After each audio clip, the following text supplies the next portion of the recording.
तो hello guys, आज हम एक्सप्लेन करने वाले हैं साकामोटो डेज के चौथे एपिसोड को। एपिसोड की शुरुआत में हमें दिखाया जाता है कि शिन ने तात्सु को हरा दिया था।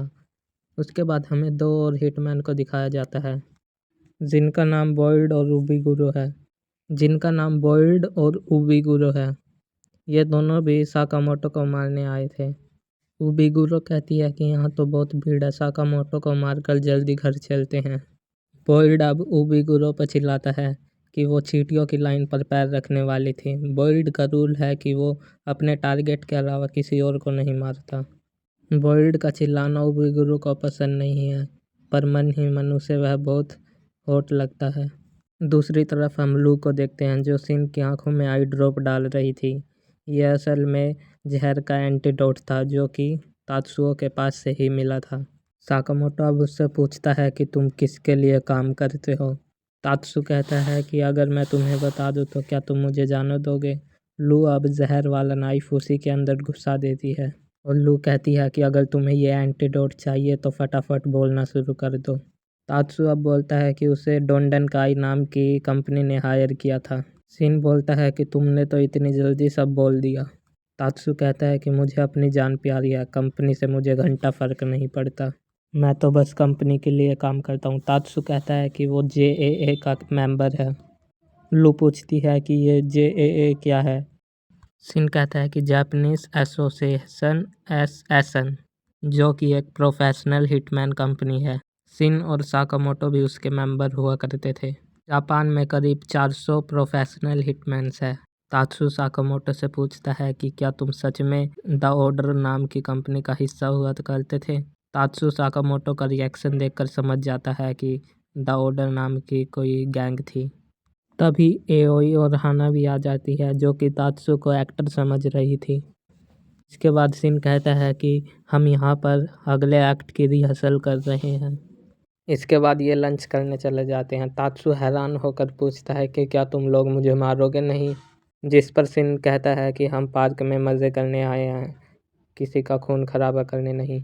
तभी हाना तात्सु के पास आती है और उसके हाथ पर एक बैंडेड लगा देती है और कहती है कि तुमने बहुत अच्छा एक्टिंग किया था।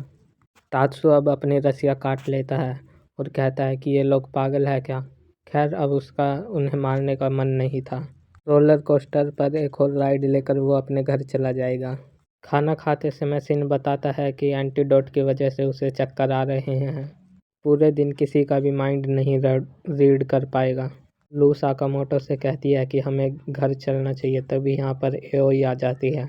एओई कहती है कि आज आप तीनों बहुत अजीब बिहेव कर रहे हैं, कहीं आप कुछ छुपा तो नहीं रहे, जिस पर वे तीनों डर जाते हैं। इधर तात्सु को बाथरूम में बॉयड और उबिगुरो मिल जाते हैं और उबिगुरो उसे पकड़कर उसके ऊपर बैठ जाती है, जिस पर बॉयड चिल्लाकर उस पर बोलता है कि तुम एक अच्छी लड़की हो, ऐसे टांगे फैलाकर मत बैठो।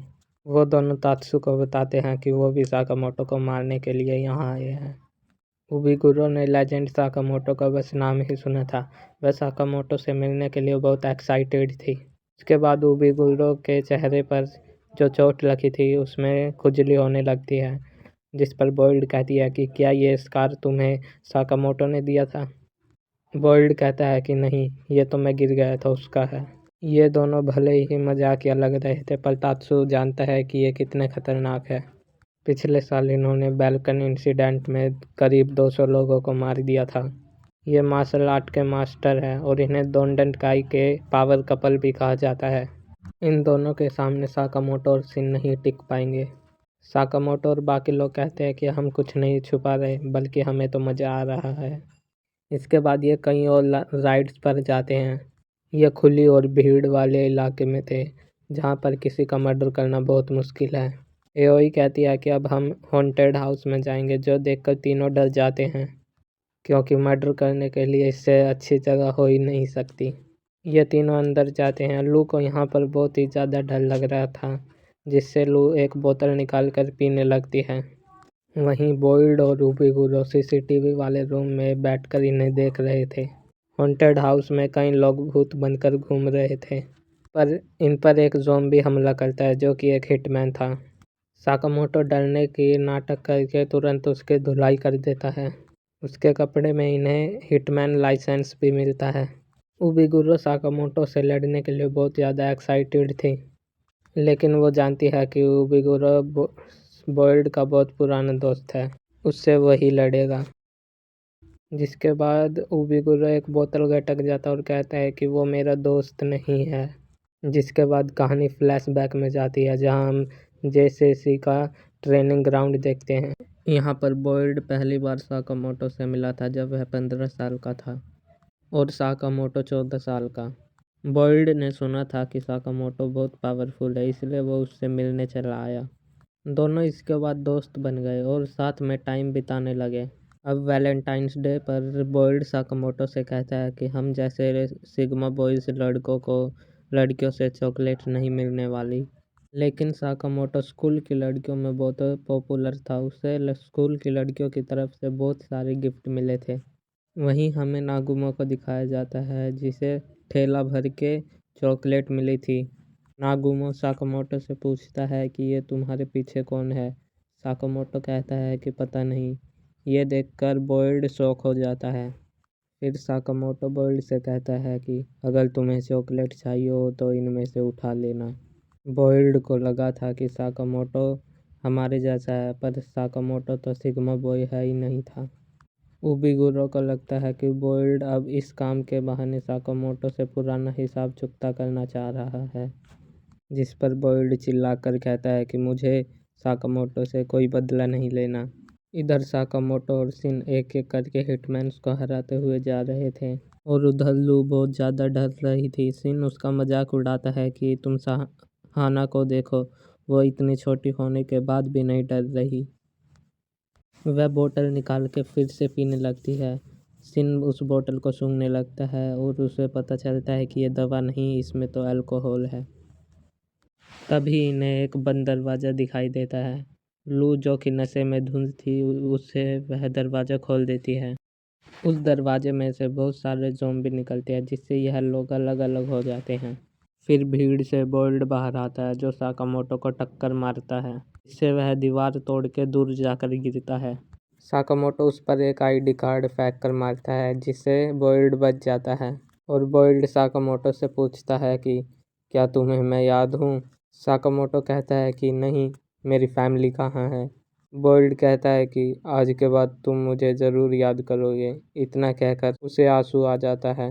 दूसरी तरफ एओई और हाना बेहोश हो गई थी। उबिगुरो शिन को मारने आ जाती है। वहाँ पर लू आ जाती है, जो कि नशे में रहती है। वह उसके चेहरे पर एक जोर की लात मारती है। वह एकदम कुंफू मास्टर लग रही थी। इधर बॉयल्ड फिर से पूछता है कि क्या तुम्हें मैं सच में याद नहीं।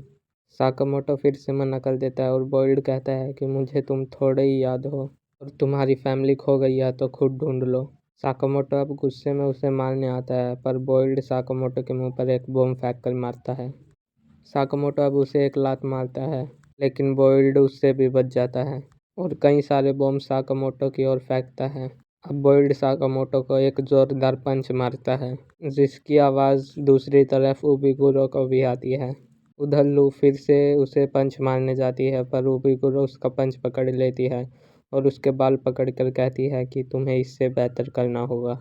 इसके बाद वो कहती है कि वह एक झटके में लू और शिन को मार सकती है, लेकिन उसमें वो मज़ा कहाँ। अब उसके आदमी शिन को पकड़कर बांध देते हैं और एक चेन सो चालू करते हैं। उबिगुरो कहती है कि कई लोग फटी में ही अपनी असली ताकत दिखाते हैं। अब लू को हर 10 सेकंड में उबिगुरो को टच करना होगा। अगर वो ऐसा नहीं कर पाई तो शिन के टुकड़े कर दिए जाएंगे।